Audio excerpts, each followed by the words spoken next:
هاي، ازيكم؟ انا مريان وهكون معاكم في ABC Parenting Tips. يلا بينا.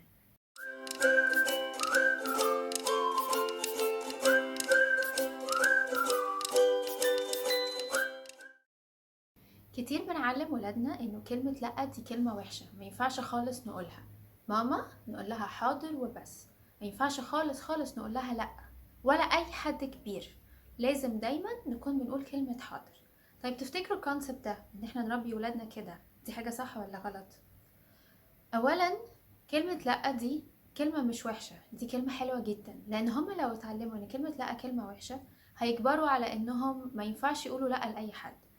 يعني لو حد عرض عليهم اي حاجة ممكن تكون مش كويسة او مش مفيدة ليهم او المفروض من الممنوعات اللي بابا وماما حاطينها، مش هيقدروا يقولوا لا، لانه كلمة لا كلمة وحشة.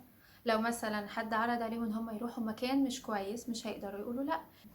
تاني حاجة، كلمة لا دي انا اللي علمتها له، لما كل حاجة بقوله عليها لا.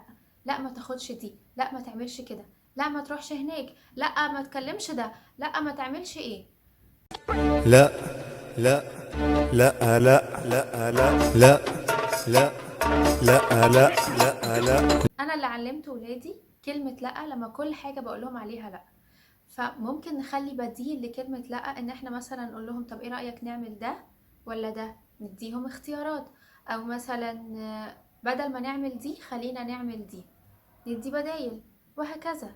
لكن نحاول على قد ما نقدر ان احنا نقلل كلمة لا علشان هما ما يتعلموهاش. انا لما بقول لا كتير يبقى كلمة لا دي كلمة حلوة، يبقى ليه ما اقولهاش؟ اشمعنى ماما تقولها وانا ما اقولهاش؟ علشان كده احنا لازم نخلي بالنا هل احنا بنقول كلمة لا كتير، وكمان لما بنقول لهم لما بنكلمهم عن كلمة لا هل بنقول لهم دي كلمة وحشة ولا حلوة؟ كلمة لا كلمة حلوة، وكلمة بتدل على انهم مستقلين وعندهم رأي وعندهم شخصية.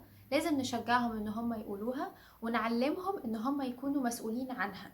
يعني امتى يقرروا يقولوا لا وامتى يقرروا يقولوا اه، بحيث مثلا ان انا لما اديهم اختيارات نعمل ده ولا لا، لو قالوا لا يبقى مش هنعمل، فيفهموا ان كلمة لا دي ليها تأثير، وان رأيهم كمان ليه تأثير.